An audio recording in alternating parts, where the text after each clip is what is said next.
Welcome into the Husker247 podcast. I'm Mike Schaefer, joined by Brian Christopherson here on Friday, July 22nd. BC, there's only a precious few days left before your, 45th season covering Nebraska football begins? Yeah, I believe it was Osborne era 76 when I started. So what's the math on that? I don't know. Is it like 17 years for you at this point? Is that about right? It's not continuous because you had a couple year break in there, right? As a day-to-day beat writer, it would have been 2007 was my first year. I did cover the team as like a secondary guy at the newspaper back to 2004. And if you want to count college, which people always like to count the most, they like to really puff themselves up. Then my first season would have been 2000, I believe. Yes, 2000. That was my first time like in the press box. Gotcha. As a college kid at the Daily Nebraskan covering Frank Solich's teams. So about 17, 18 years of football coverage then is what you're saying. It's around there, yeah. Somewhere around there. The day-to-day beat writer stuff, 2007. And, of course, that was the last year of Callahan, so that was a good, baptism by fire for me.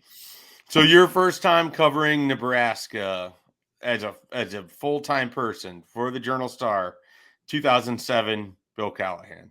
You move over to 247 Sports, 2017, Mike Pilot. Yeah. You understand if you leave here again to go cover anywhere else, that coach is immediately going to be fired. Yeah.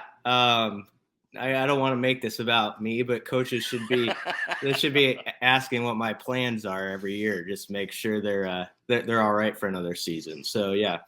All right. Well, so 17, 18 years of coverage, that means like at least 15, 16 years of media days. What's your excitement level to get back to Indy?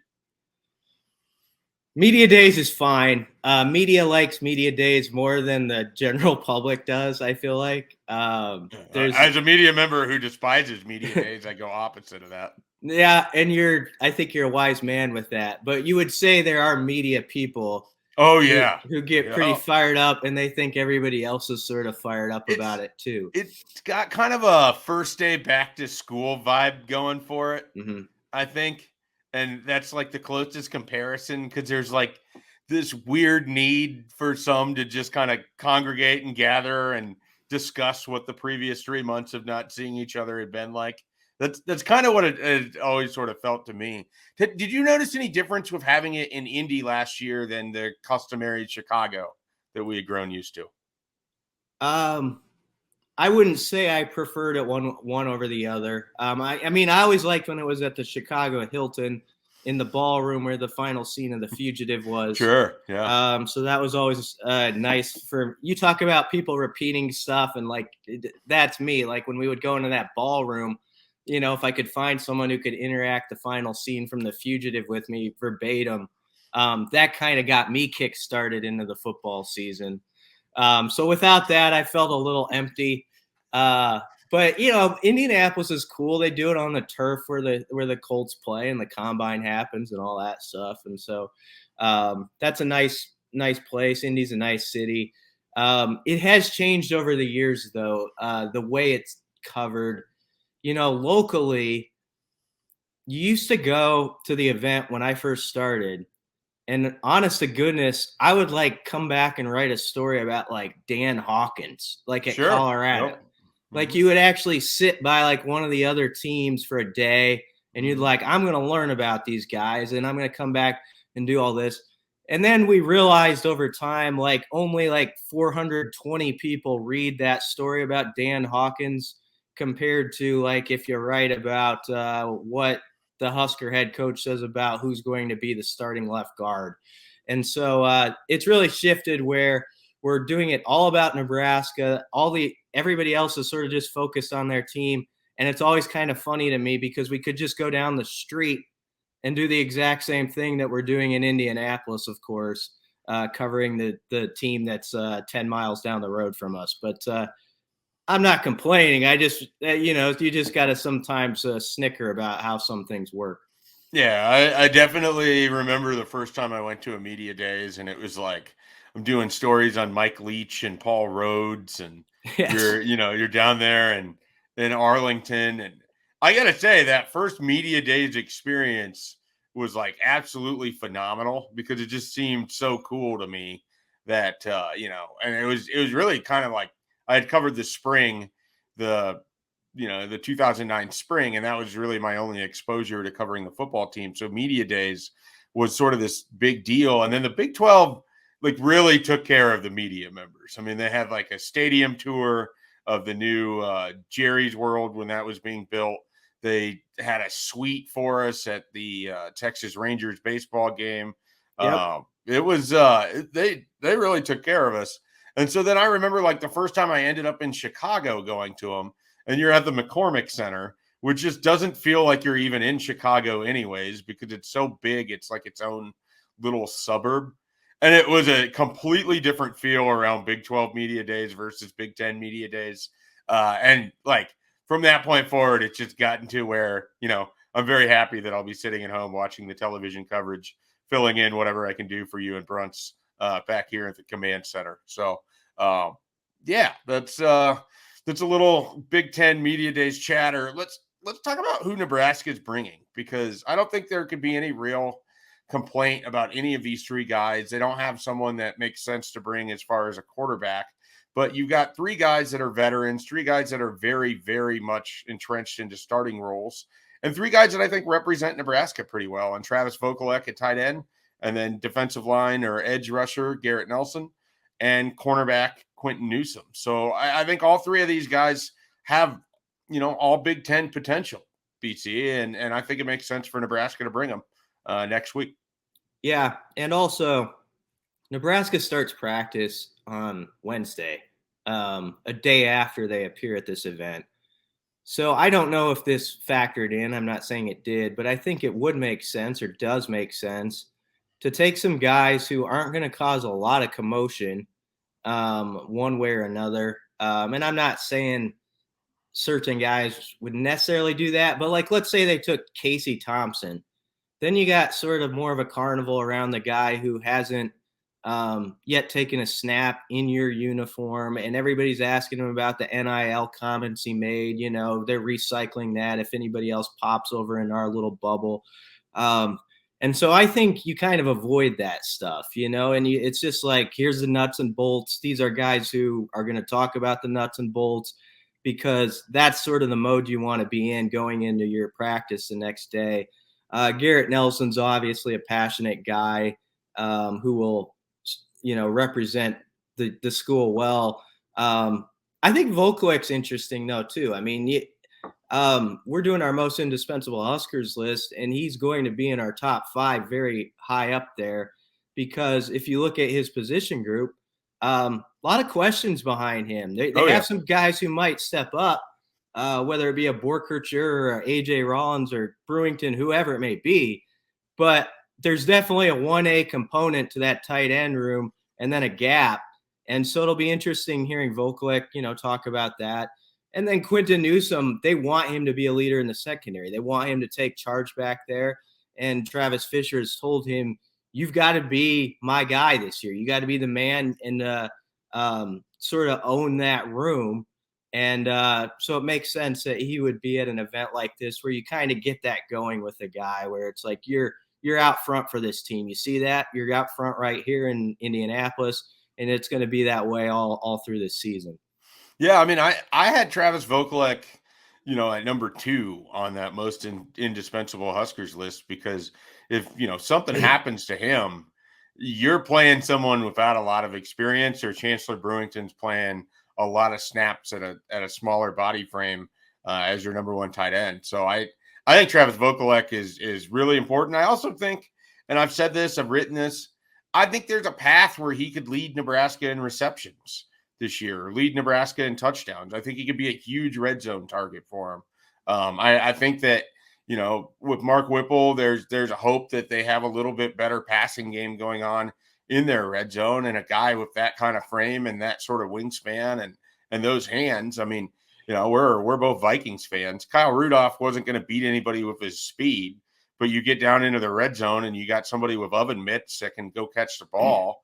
It can be really helpful for you. And I think Travis Vokolek can definitely, be a pretty large impact guy on offense, even if he hasn't been to this point. So I think he makes a ton of sense being there. You mentioned Garrett Nelson as a passionate guy. I already have this mental image of him getting invited to like the little set that they have for BTN, and he's sitting up there holding court with the BTN people there for Big Ten Media Days. Like I could see him having a really strong like 2 to 3 minutes up there, just dropping the quotes that you come to expect with him. Whether it's talking about Nebraska's beef production or, just the really colorful nature that he goes about it. But this was always a goal for Garrett Nelson. It was never expressly be part of Big Ten Media Days, but he came to Nebraska with the idea that he wanted to be a focal point on defense. He wanted to be a leader for this team. He wanted to be in these sort of opportunities. And I think it's really cool that he's kind of getting that. It feels to me, Brian, like it's been a little bit of a summer of Garrett Nelson where I gather from a lot of people that he's regarded as one of the 3 best players on this team. I don't know that was the case necessarily coming out of last season, but I think it's a realization that he's just been what you want, steady improvement each year. And there's a lot of hope for him going into 2022. He changed his body a little bit, and he thinks he's faster. And I mean, it looked that way in the spring game. They couldn't block him. If you remember that first half, Nebraska's offensive tackles had a miserable time against him. And it was kind of funny because all spring it was like, oh, the whole line's kicking tail and, knocking everybody around. And then Garrett Nelson sort of disrupted that storyline. It felt like in about a quarter and a half of spring game action with his pass rush. He's been vocal about the fact also he wants his team to average 1 more sack per game than last year, which is a huge number and a good goal, though, because if you look at last season, I think, people make fun of me sometimes because I use the specific, like they averaged 1.82 sacks or whatever it is. I can't remember exactly what it is, but it was something like that. It's like 1.69, I think, or something like that. Yeah, something like that. So, but that number, whatever that 1 point decimal is, it ranked like Nebraska was like 100th or something, like in sacks per game. So what Garrett Nelson's talking about sounds large, but it also would put Nebraska more like in the, top 35, top 40, where you want to be in that category. And I think if you have a knock on Nebraska's defense last year, as stout as they were at times, I don't think they were disruptive enough behind the line of scrimmage. And that's what you want to see Garrett Nelson help change. And I think you kind of hope that O'Shawn Mathis, Nelson, Caleb Tanner, all those guys sort of feed off the, I think, opportunistic matchups they might get because they've got these peers who are going to demand attention from the opposition as well. So we'll see if that pays off.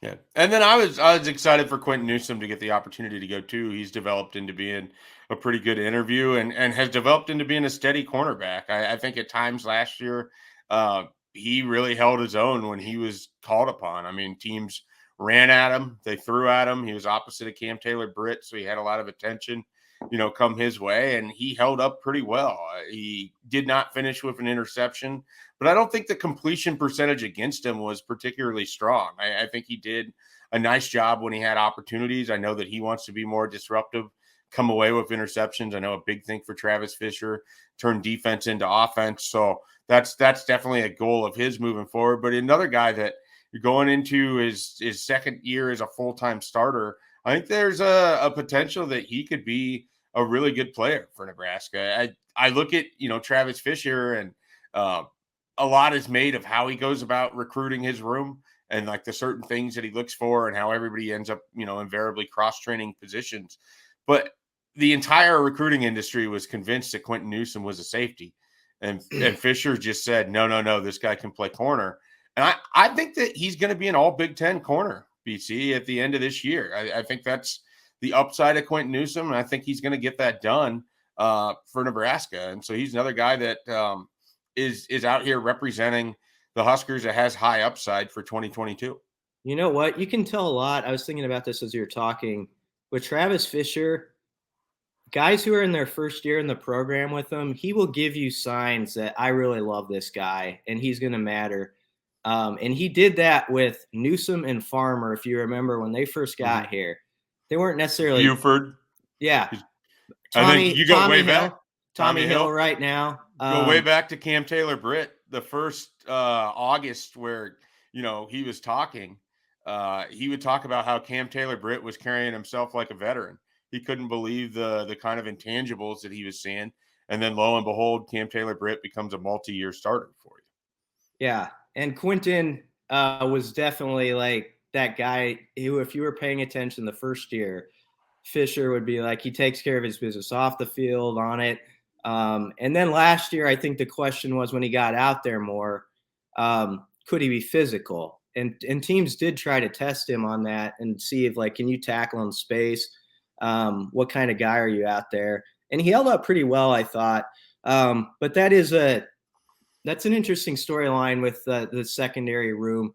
I mean, even Braxton Clark, who hasn't just jumped into the starting lineup, he's always sort of been on the cusp. And I remember Braxton Clark's first year on campus, Fisher in fall camps, like, yeah, he's like my fourth guy right now. And we were like 2 weeks into camp. We're like, really? Braxton Clark right now?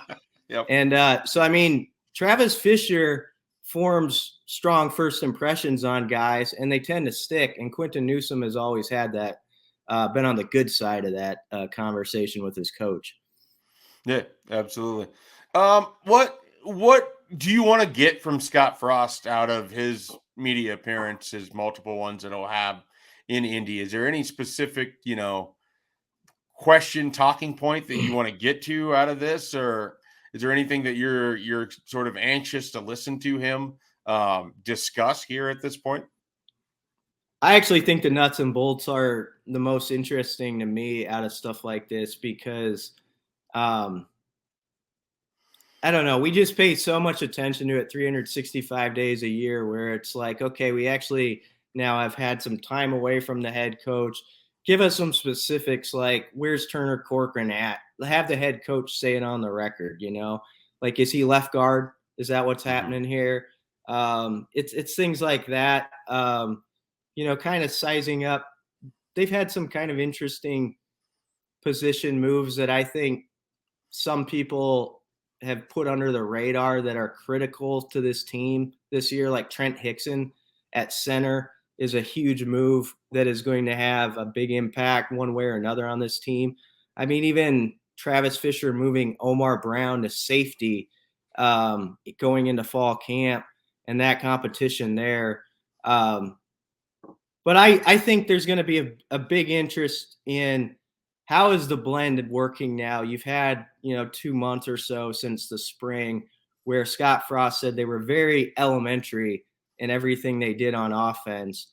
What's that looking like going into camp as far as your sort of daily interactions with Mark Whipple, with Mickey Joseph, with Raiola Applewhite, how that's all come together and how he actually feels about that on the eve of fall camp practice? That's what kind of adds to the excitement, I think, is that that Scott Frost is getting on a plane, going back to Lincoln, and it's game on the next day. It's not like a week in between or anything.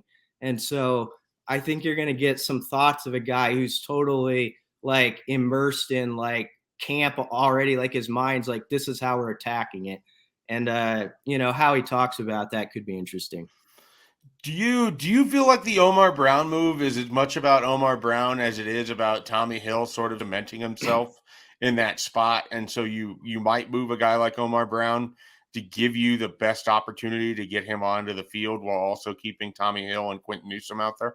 Yeah, it could be. I mean, I think they definitely want Tommy to play a lot. I think Travis Fisher thinks he thinks he's like an NFL guy. And, now it's a matter of just getting the reps, and they think he can be Cam Taylor-Britt. I mean, they think he can be that and then some. That Travis Fisher said that on the record. Safety is going to be interesting, though, because a lot of upside there. You've got 4 guys in the conversation. You got Miles Farmer, and Marquise Buford. And I would say, if you said, what's your prediction about who trots out their first snap against Northwestern, I would pick those two. However, he really likes Deshaun Singleton. Yep. And Singleton at the end of spring camp came on strong. He was a little slow to start, but you might expect that at that position because they're processing so much. But Singleton is a guy that Fisher feels like can cover anybody. Like he's got corner coverage skills. Whereas that's the part where Miles Farmer is going to have to prove to his skeptics is people think he's a bigger guy. Is he going to be a little slower back there? So he'll have to fend off some guys. And then I know you love Omar Brown. You can talk about him since I'm hacking up a storm a little bit. I'm trying to keep my cough at bay here. Yeah, no. But Omar Brown, you've made the argument, I think I have too, that he has as good a resume of the portal guys of anybody they added from what he did at Northern Iowa. So you got to think he can factor in some way or another. Yeah, I think the big thing is how does he come back from his injury, and can he be physical enough to play safety for you at that spot? I mean, if Nebraska's focus is on, okay, we're comfortable with their tackling, can these guys cover? Well, you already know Omar Brown can cover. He was an FCS, defensive back of the year. He had 7 interceptions as a freshman. He played in the best league up there. So there's a lot, I think, to like about Omar Brown. I think that his sort of ending at that safety spot, I think to me has as much to do about Tommy Hill and Quentin Newsome kind of just being where they are. And then Braxton Clark can kind of be a capable third swing guy if you need it. And then you can get Omar Brown, Deshaun Singleton, Marcus Buford, Miles Farmer. I mean, we know Travis Fisher loves having 3-4 safeties. You look at some of his years where guys have played well in the secondary. You had it was Antonio Reed and Aaron Williams and Deontay Williams, and then in 2020 it was Deontay Williams, Markel Dismuke, Miles Farmer, and that's what it was again in 2021. And so I think that when they can sort of have 3 guys and potentially 4, it allows you to kind of work Omar Brown in there. I don't know if his speed doesn't translate as well as a cover corner in the Big Ten as what it was at the FCS, but I just think that they're trying to find ways to get him on the field. And then Javier Martin is another guy that we haven't mentioned yet. He is, I guess, transitioning, playing between corner and safety. It sounds like Kane Williams is slowed by an injury right now, so that's why you're not hearing maybe as much about him.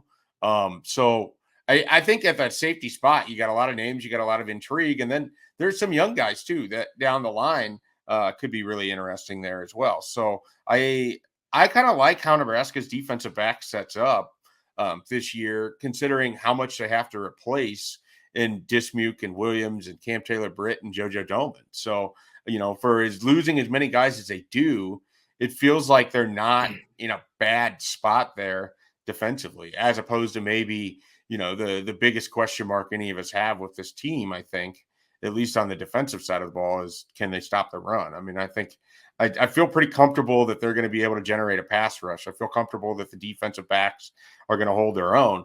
It's just that there's a big difference if teams can get to 2nd and 3 versus, 2nd and 8 or 3rd and long versus 3rd and short. So I think if Nebraska can, hold up against the run early in the downs, it plays into the strength of where that defense is at right now. I really want to just see, it's been a long time, it feels like to me, since we've seen a truly opportunistic defense where, I think Eric Chenander's done really good work. And, last year they had some gems. I mean, the way they played against Ohio State and balled out in the second half against Michigan State, that's stellar defensive football. But I think where this defense, even if they're missing some of the parts like Doman from last year, where they could even the playing field and then some, be that group that takes the ball away multiple times a week. Be that group that, bows up in the red zone and is like ranks in the top 20 in red zone touchdown percentage defense. If they're that type of unit, I think that's really, as much as anything, what's going to get this program to another level where we're talking about that 7-8 plus win type team.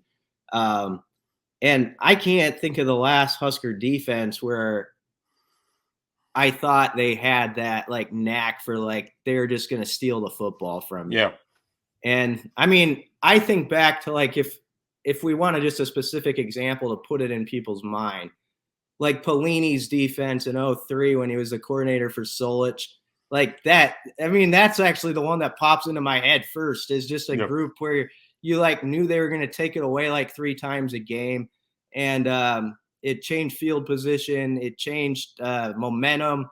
And that's what this group has to be. And you hope that the pass rush additions like Mathis and I think Caleb Tanner, who people are sleeping on, that they're going to help that because they're going to put some chaos around the quarterback and force him into some bad decisions. All right. Well, speaking of chaos, Pat Narduzzi introduced a little chaos into the college football world when he went on a podcast the other day and, just fired a few stray rounds at Mark Whipple for whatever reason. It was weird. It was weird, wasn't it? Yeah. Well, what's weird is that none of his complaints as he outlined them matched up to what he said. I mean, you go look at how they performed in that game against Wake Forest. First of all, they won it by 20 plus points and scored 40 some points. Second of all, they had a pretty even split between how they ran and how they passed. Third, he said they were averaging like 10 yards a rush. They averaged like 3.9 if you take out a couple kneel downs at the end. So, I mean, I understand the reputation that Mark Whipple has. I still get a kick out of asking Andrew Ford, the former quarterback at UMass, his thoughts on how Whipple used, the running game when he was there.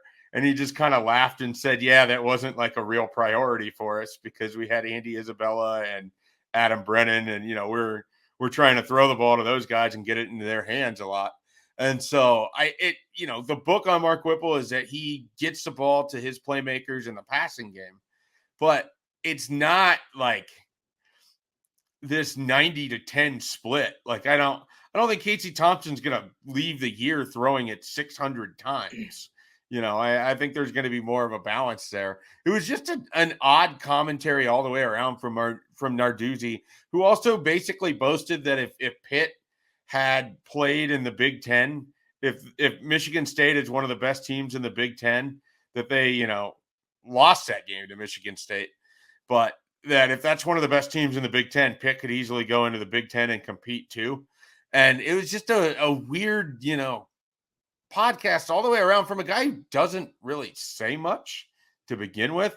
So I found it bizarre. You wrote about it a little bit yesterday. Where did you come down on this whole thing? Yeah, I mean, he got most of the facts wrong. I think they threw it about 51% of the time last year, ran at 49. Yep. It's funny in that game, that was the Wake Forest game was the one where Pickett did the fake slide. Yep. And ran for 58 yards for a touchdown. And so that was their big run play. If you take that out of the equation, which was even worse. A scramble, by the way, they ran for like 70 yards in that game. No. So they were not just running it down Wake's throat, nor did they need to. They scored 45 points. Look, I think it's fair to wonder. I mean, Mark Whipple, this is a place that loves to run the football deep down. Like they still do. People want to see that. And there is that question, like, how's this all going to fit together? Is Mark Whipple going to pay enough respect to that? How's the blend with some of the option stuff they were doing, triple option stuff that was actually one of their more successful staples last year? Is that completely out of the playbook now? So there are fair questions about how it's all going to work. But what is not fair is to knock a coordinator who had his best year of coaching almost last season and put Pitt football on the map for the first time in a long time with a Heisman candidate, 42 touchdowns, 7 picks.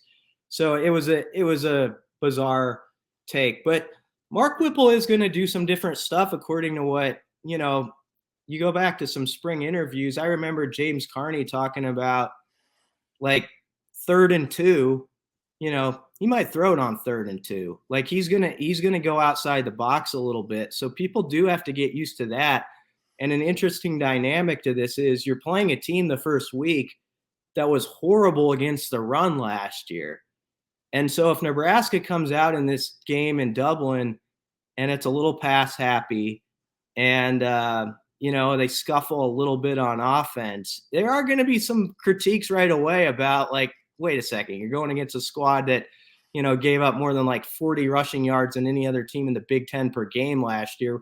Why can't you just run it down their throat? So sort of the questions about what Whipple wants to do and also who they're playing the first week and what their weaknesses were a season ago, that all comes together as sort of an interesting connection of things.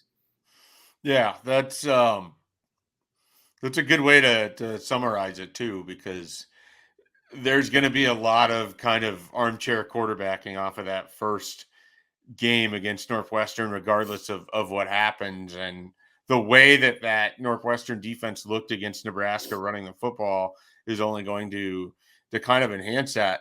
I think one of the hot topics, at least to me, and I know you do the same radio circuit that I do, I feel like I've been asked so much about Anthony Grant in the last week and a half that I think that everyone is kind of expecting that Anthony Grant would be the one getting that first carry. Are you ready to say that, or do you think that it could still be Rahmir Johnson's job? Yeah, I don't know that I have a 1A yet. I think Brian Applewhite has opened up the idea that someone could surprise him too. I think Rahmir's going to play a lot, and I think Anthony Grant's going to play a lot. So I don't know. I think it is going to take a few weeks of actual game action to say, okay, who's the guy who really stirs the drink here? But Rahmir has more proof than anybody else so far. And the thing they can do with Rahmir that Whipple's going to like is he's got such good hands. And you can move him out of the backfield, I think, and get him in the slot in some matchups where he's going to create some problems for defenses. So I think they're going to want to do that a lot with Rahmir. I mean, you think about the times he touched the football, he had a high efficiency rate of big plays last year. Like, against Oklahoma, he had the big catch down the sideline. Michigan, he did the same thing on one of Nebraska's prettiest plays of the year. And he ran really well in that game too. And I think people can forget this. I think Nebraska beats Minnesota if Rahmir doesn't get dinged when they're driving down inside the 5-yard line. Of course, the infamous slip happens a couple plays later where Yant's feet go out from under him. But Rahmir was running well in that game and had a lot of momentum at the running back position. And so all this is blabber to say, I'm not pushing Rahmir to the side by any means, because I just think he can do so many different things that he's going to catch his share. And I think he can pass pro pretty well. And I don't know, he's going to be a hard guy to keep off the field, I think. You want to talk about a play that describes Nebraska football over the last 5+ years. Rahmir Johnson running to daylight in Minnesota. Basically, if he can just make one inside cut and make that guy miss, he has that touchdown on that play. Gets corralled, ends up out at the 5, and then Nebraska with 4 opportunities to just punch that score in, can't do it. And I mean, that's just everything set up so well for this momentous game-changing situation. And even then, you're still first and goal from the 5, and you still can't get it done. I mean, it's just absolutely incredible to think about how many times Nebraska had the opportunity out in front of them, just didn't do it. So we'll leave people with that beautiful, wonderful, optimistic viewpoint right there. Anything you want to add as we close out today's pod? No, I mean, I think it feels like going into every season, you kind of try to talk yourself in, oh, this is really fascinating. This has got my attention. And some years you force it. This is a strange team, and like how it's all come together. Like, I don't know what to expect. Like, I seriously, when they start that game in Dublin, I have no idea what we're going to see from this squad. I could see them being in a dogfight where they lose by 4 points to Northwestern, and I could see them winning by 35. And 33 new scholarship guys. Whatever you think about Narduzzi's comments, there's this intrigue of like, what's Mark Whipple all about as Nebraska's OC? What does that look like? What does Nebraska look like in an offense where it's not a QB running it all the time, maybe? Sure. That's a big change.